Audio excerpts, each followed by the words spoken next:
Good morning, everyone. We have a very full calendar today, so we're asking everyone to please be mindful of your time. You will be held strictly to the amount of time that's been allotted. If you do not reserve any time for rebuttal, if you use all of your time, there will be no additional time allocated, so be very mindful of your time. With that in mind, the cases will be called in the order listed on the docket. The first case, Chang versus Bundy and Maria Flores versus Bundy. The second case have been submitted on the briefs. The first case on calendar for argument is United States versus Yates. Counsel. Good morning, Your Honors. Good morning. May it please the Court, Robin Packle, representing Defendant Appellant Darnico Yates. I'd like to reserve 3 minutes for rebuttal, and I will keep an eye on the clock. All right. Unless the Court prefers otherwise, I'll start with the argument about the third point for acceptance of responsibility. The District Court found that Mr. Yates was entitled to the third point. Mr. Yates offered a timely conditional plea, and as the District Court found at sentencing, quote, "The only reason we had a bench trial at all in this matter is because the government asked for it." That's at ER 10 to 11. So, counsel, I have one question for you on this point. Is it your position that Espinoza, Cano, and Johnson are no longer good law in this circuit? That is correct, at least with respect to the issues that are presented in this appeal. Okay. Because you would agree that if they were good law, it would preclude your argument here.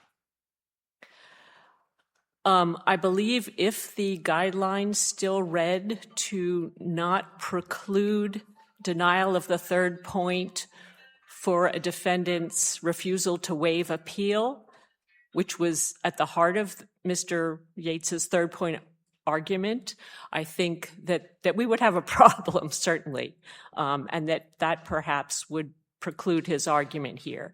But the guideline has been amended twice materially on this issue since Espinoza, Cano, and Johnson to address specifically this issue of whether the government can refuse the third point because a defendant declined to waive the right to appeal. In the Amendment 775 from 2013, the Sentencing Commission resolved a circuit split on the issue, and it specifically included Johnson as a case on the side that it resolved the circuit split against. And I think that's a pretty clear indication that at least on the issue of waiver of the right to appeal, that Johnson, under the current version of the guideline, is no longer good law for that point. But the guideline today still says that the government has to move, correct? Correct. The guideline still says there must be a government motion. This court has repeatedly stated that if the government's refusal to move is improper, then the court can grant it sua sponte. So what does improper mean under our case law? Well, the pre-existing case law had been if it's an unconstitutional motive or arbitrary. And arbitrary had meant had been read to include an interest not identified in the guideline. I mean, we're working under this guideline scheme. The guideline defines the third point when it's proper to grant it and withhold it. And the guideline very clearly now in the last sentence defines preparation for trial as not including waiver of the right to appeal. So it would be improper under the text of the current version of the guideline for the government to withhold the third point because the defendant refused to waive appeal.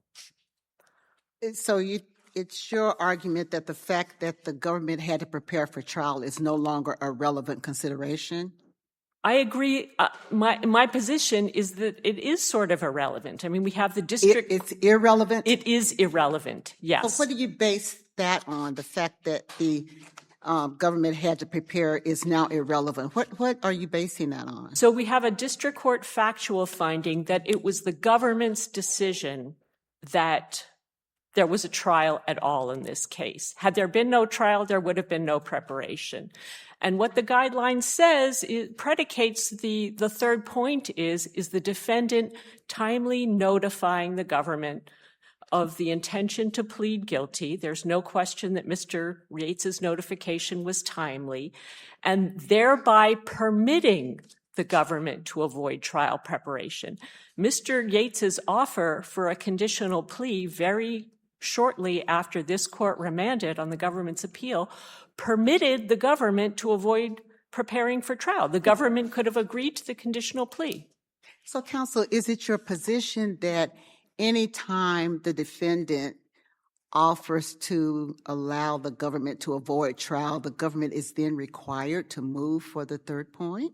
Is that your argument? I think it is a factually there may be circumstances in which the defendant didn't move timely enough, in which there was some reason to believe that the defendant's reason for seeking a conditional plea was not genuine. I mean, there's no dispute here that Mr. Yates wanted to preserve his constitutional challenges. Mm-hmm. And I will just note that at the time all of this happened, we were waiting for this court's en banc decision in Duarte. So the Second Amendment issue was very alive, and that was throughout the entirety of the remand to the time he filed his notice of appeal. That was an open question in this circuit.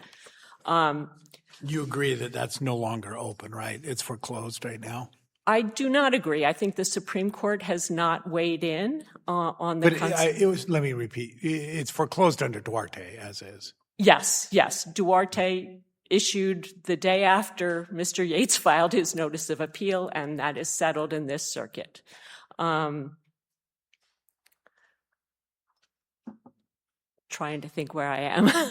So if we accepted your position that it was error for the district court not to impose reduced by the third point, isn't it harmless error? Because the district court explicitly considered that factor in sentencing and imposing a lower sentence.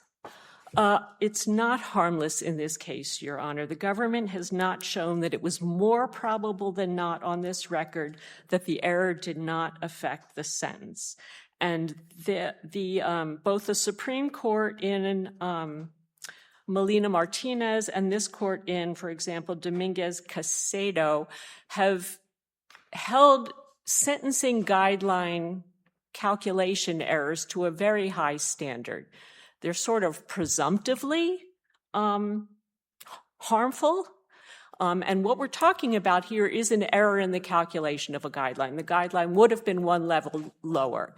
And the district court said nothing at sentencing that indicated it would have given the same sentence regardless. And even in those situations, this court has held that the error in a guideline calculation was not harmless. But the district court looked at a number of factors in giving Mr. Yates the below guideline sentence. Certainly, the refusal to move for the third point was one of them, but there were at least 3 others that the district court specified. It didn't say, I'm giving him 3 months for the government's refusal to move for the third point. I don't think on this record, and given the case law from this court and the Supreme Court surrounding harmless error for guideline calculation errors, that the government has carried its burden of showing harmlessness. I believe unless there are further questions, I will reserve my last 2 minutes. All right. Thank you, counsel. Thank you. We'll hear from the government.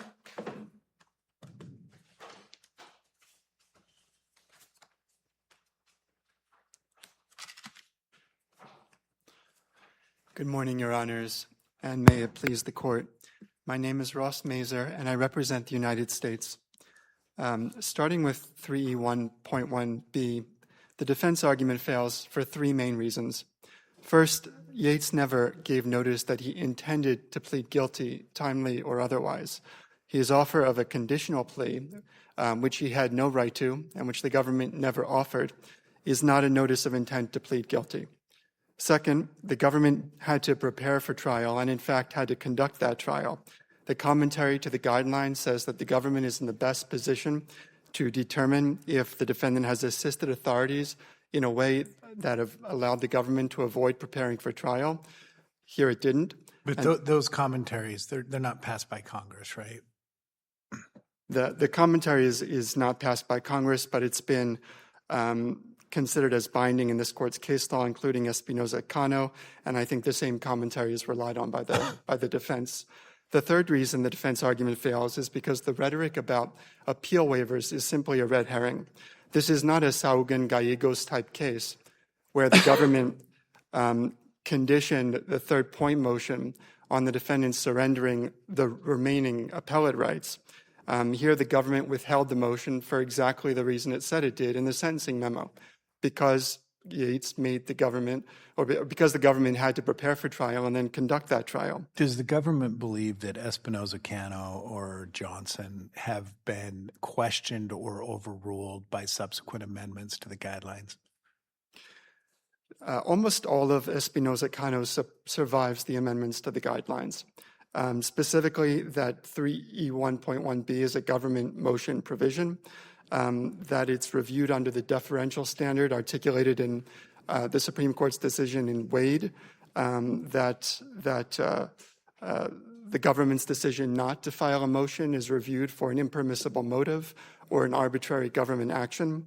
And that impermissible motive, only discrimination based on race or religion? Is there anything more that would be included within that? I mean, they're claiming an impermissible motive here by sort of forcing a hand to waive your appellate rights. Why wouldn't that be impermissible motive?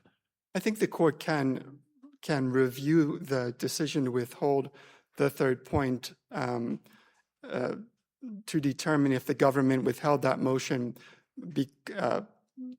on the condition that Yates waive his appellate rights, but that's not really what happened here. That the review is for the government's motivation, and so the question is why the government withheld the third point motion, and it wasn't on that invalid basis. The government didn't ask Yates to give up his appellate rights. It withheld the motion for the reason it said it did in its sentencing memo, because it had to prepare for trial and then it had to conduct that trial. So what's your response to opposing counsel's observation that the district court found that the only reason the government had to go to trial was because the government elected to go to trial? What's your response? The district court made the observation that if the government had taken the conditional plea, then there wouldn't have been a trial. I think that maybe the district court wanted to do that. It didn't find that the government was obligated to do that, and the court correctly recognized that it wasn't able to award the third point without a government motion. An offer of to accept a conditional plea to which the defendant has no right is not a timely notice of an intention to plead guilty. If it were, then it would write out upon the government's motion provision from the text of the guideline, and it would mean that any time the defendant offered a plea to the most favorable terms, whether that's a conditional plea or a plea on the condition that the government agrees to recommend, say, 1 day in jail, then the third point would be automatically required. So, Counselor, is it your position that the only way the defendant can satisfy this requirement is to plead guilty without any conditions? Is that your argument? Well, a plea bargain is certainly possible, but I think on the text of the guideline itself, the guideline contemplates a notice of intention to plead guilty. What does that look like in your view? What would satisfy that in your view? A guilty plea, and one that's timely enough for the government to avoid having to prepare for trial. Both this court's case law and the guidelines contemplate that the phrase timely notice of an intention to plead guilty will entail an actual guilty plea. Espinoza-Cano says that specifically, and the guideline clearly works on that assumption because it only talks about avoiding preparing for trial rather than conducting the trial itself. There would be no need to draw that distinction unless the notice of intent to plead guilty entailed an actual guilty plea. How close to trial was the notice, for lack of a better term, given that the defendant wanted to make a conditional guilty plea. How close to trial was that? The defendant's suggestion that he would be willing to accept the conditional plea came shortly after the remand following the interlocutory appeal in this case. And after that, the government had to expend resources over a fairly compressed timeline from November 2024 through January 2025, preparing for trial. And most of that preparation, by the way, would have been necessary whether the government did a fully stipulated bench trial or a mostly stipulated bench trial. Status conferences, exhibit lists, meeting with its witnesses to try to write down the testimony that the defendant would presumably stipulate to, and then working that out with the defense. The defendant also continued to litigate the case through requests to file requests for Giglio and Henthorne material, and then when at the time of the trial, the defense counsel was careful not to concede more than was strictly necessary, and even refused to accept the obvious inference that when a gun was found on the person of the 6-year-old, it was the defendant who had put it there, especially after the defendant had sent a text message to his mother that the gun was located on the 6-year-old boy. So I think the rhetoric about an appeal waiver is simply a red herring. That's not why the government declined to move for the third point in this case. Unless the court has further questions, we would ask you to affirm the sentence. Thank you, counsel. Thank you. Rebuttal. Yes, just a few quick points. First of all, I'd like to point out that in this court's opinion in Espinoza-Cano, which has been at least strongly discredited by the subsequent amendments to the guidelines, the court talked about the connection between conditional plea and waiver of appeal in the context of the third point. And it said, and I'm paraphrasing here, that the reason why the government can refuse a third point based on a conditional plea, a defendant's offer or conditional plea, is that the government would have to prepare for the appeal. And that's exactly, I think, kind of what we're getting at here. What's underlying this case is conditional plea goes to the waiver of appellate rights. Second of all, I would point out that this court, in an unpublished memorandum in Velasco, which I believe was from 2021 and cited in the briefs, did assess the quality of the government's preparation for trial or asserted preparations for trial in determining whether the third point was correctly denied. It found that in that case, the government had in fact prepared for trial, but that question is not immune from this court.